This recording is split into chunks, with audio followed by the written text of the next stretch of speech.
आज हम क्लास 9 के चैप्टर 12 के थर्ड थ्योरम को डिस्कस करेंगे, जिसकी स्टेटमेंट हमारे पास है the right bisector of the sides of a triangle are congruent.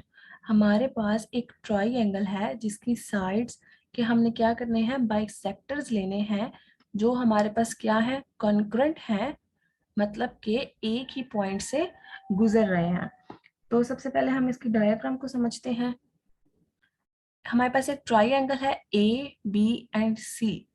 हम लोगों ने एक ट्राइंगल ड्रॉ की जिसके पॉइंट्स को हमने नाम दे दिया ए बी एंड सी। ठीक है, उसके बाद क्या करना था, हमने बाइसेक्टर्स ड्रॉ करने थे। हमने पॉइंट ए और बी का राइट बाइसेक्टर ड्रॉ कर दिया। राइट हमारे पास क्या होता है, 90 डिग्री पे जिसका एंगल हो, और बाइसेक्टर जो हमारे पास एक लाइन को दो इक्वल पार्ट्स में डिवाइड कर दे, उसको हम क्या कहते हैं, राइट बाइसेक्टर। तो गिवन तो हमारे पास क्या आ गया, थ्योरम में फर्स्ट स्टेप हम करते हैं गिवन। तो गिवन हमारे पास क्या आ गया, ट्राइंगल ए बी सी। ये बता रहे ना हमें, the right bisector of a sides of a triangle, मतलब ट्राइंगल हमें क्या है, गिवन है ए बी और सी। सेकंड स्टेप हमारा क्या होता है, टू प्रूव। हमने जो प्रूव करना है वो the right bisector of A B B C and C A are concurrent. हमने प्रूफ करना है जो ट्राइंगल की तीनों साइड्स हैं वो क्या है, कॉन्करेंट है। मतलब A B B C and then C A हमारे पास क्या है, कंकरेंट है। वो हमारे पास एक पॉइंट पर, एक पॉइंट से गुजर रहे हैं या एक पॉइंट पर मिल रहे हैं। उसके बाद हम अपना थर्ड स्टेप करते हैं कंस्ट्रक्शंस का। कंस्ट्रक्शंस मतलब जो हम खुद से अपने प्रूफ को अपना जो क्वेश्चन है या थ्योरम है उसको प्रूफ करने के लिए हम जो खुद से एडिशन करते हैं अपने डायग्राम में, उसको कंस्ट्रक्शन कहते हैं। मैंने यहाँ पर ये जो लाइंस लगाई हैं ये रेड कलर की लाइंस लगाई हैं, लेकिन आप लोगों ने इसको डॉटेड लाइन से शो करना है। तो इसकी कंस्ट्रक्शंस देखते हैं। Draw the right bisector of A B and B C. क्या करना है, हमने राइट बाइसेक्टर ड्रॉ करने हैं किसके, ए और बी के एंड देन बी और सी के। अब ये ए और बी का मैंने राइट बाइसेक्टर ड्रॉ किया है। ये जो आपको लाइन नजर आ रही है ए और बी के दरमियान में, ये ए और बी को क्या कर रही है, इक्वल पार्ट्स में डिवाइड कर रही है। ठीक है, और यहाँ पे जो एंगल बन रहा है वो कौन सा बन रहा है, 90 का एंगल बन रहा है। Which meet each other at point O. जो हमारे पास ये वाली लाइन और ये वाली लाइन, ये बीसी का राइट बाइसेक्टर है। यहाँ पर ये एक पॉइंट है जिसको मैंने नाम दिया है ओ का। यहाँ पर क्या करेंगे, मिल रही हैं। अब यहाँ पे हमारे पास एक पॉइंट आ गया। तो नेक्स्ट में हम क्या करेंगे, join O to A B and C. तो यहाँ पर जो हमने राइट बाइसेक्टर्स को एक दूसरे से मिलाया था, हम क्या करेंगे, उस पॉइंट से एक लाइन बी तक ले लेंगे, एक लाइन ए तक और एक लाइन सी तक, हम इनको मिला देंगे। तो उस पॉइंट को क्या नाम दे देंगे, ओ का। अब हमारा लास्ट एंड फाइनल स्टेप होता है प्रूफ, जो हमने प्रूफ करना होता है। उसमें हमारे पास सबसे पहले क्या आता है, स्टेटमेंट्स एंड देन रीजंस। हम स्टेटमेंट्स लिखते हैं और फिर हम क्या लिखते हैं, रीजंस, कि हमने ऐसा क्यों किया, या जो उसकी वजूहात होती हैं वो हम रीजंस में मेंशन करते हैं। तो सबसे पहले हमारे पास क्या है, ओ ए इक्वल है ओ बी के। ये पॉइंट ओ इक्वल होगा किसके, ओ ए इक्वल होगा ओ बी के। क्यों इक्वल होगा, each point on the right bisector. हमने इनके राइट बाइसेक्टर लिए थे ना, मतलब कि हर पॉइंट किस पर है, राइट बाइसेक्टर पर है, of a segment is equi distant from its and points. मतलब ये कि जब हमने इनके राइट बाइसेक्टर्स ड्रॉ किए तो इसका मतलब क्या हुआ, ये हमारे पास एक मिड पॉइंट आ गया जिसको हमने बी से भी मिलाया था और ए से भी मिलाया था। तो इसका क्या मतलब हुआ, ओ बी इक्वल होगा किसके, ओ ए के, क्योंकि इनका जो डिस्टेंस है एंड पॉइंट्स तक वो क्या है, इक्वल है। इसको हमने इक्वेशन 1 का नाम दे दिया।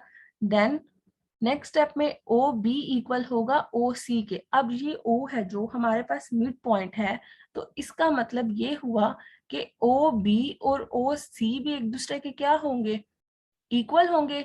जैसा कि फर्स्ट स्टेप में हम लोगों ने किया था, is equi distant from its and points, क्योंकि यहाँ पे क्या थे इनके, ये राइट बाइसेक्टर हमने यहाँ पे भी ड्रॉ किया था ना बी और सी पे।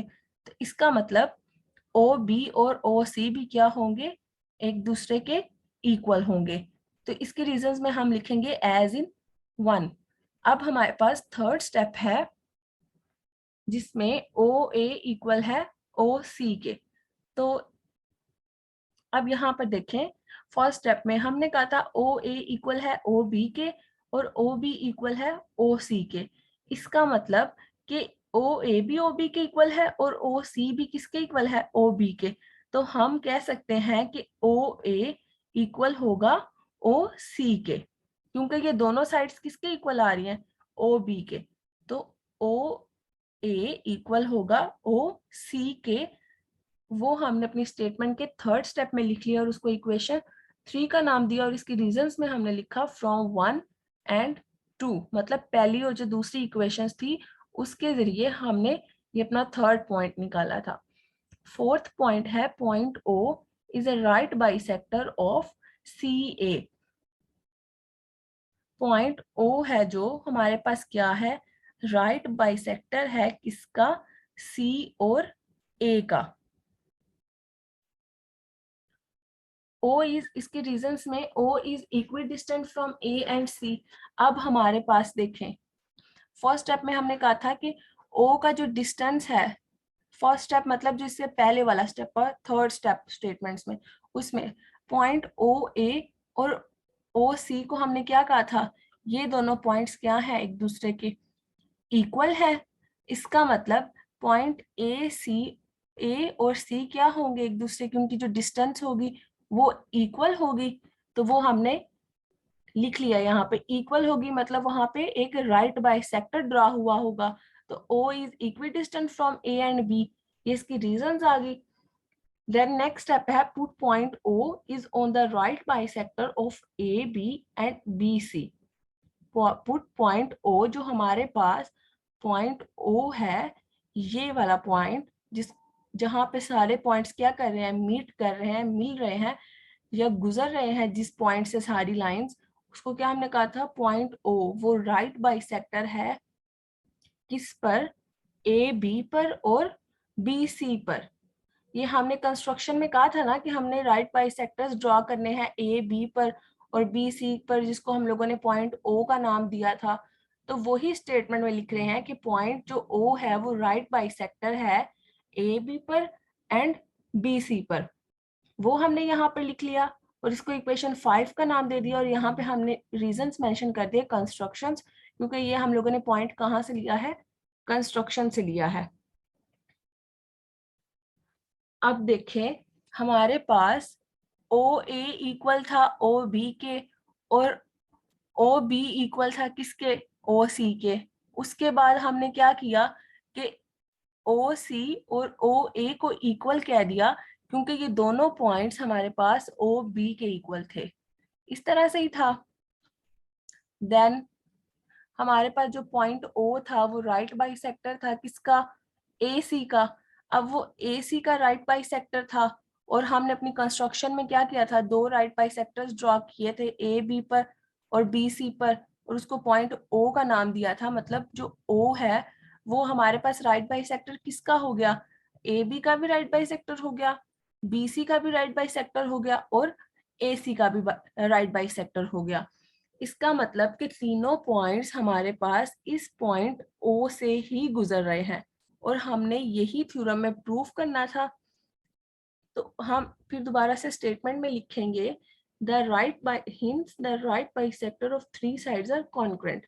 मतलब एक ट्राइंगल है, उसकी तीनों साइड्स जिस पर हमने राइट बाइसेक्टर्स ड्रॉ किए थे वो क्या है, कॉन्ग्रुएंट है। मतलब वो एक ही पॉइंट इस ओ से गुजर रहे हैं। तो इसकी रीजंस में हम लिखेंगे फ्रॉम 4 एंड 5। यही हमारा थ्योरम था आज का जो हमने प्रूफ करना था।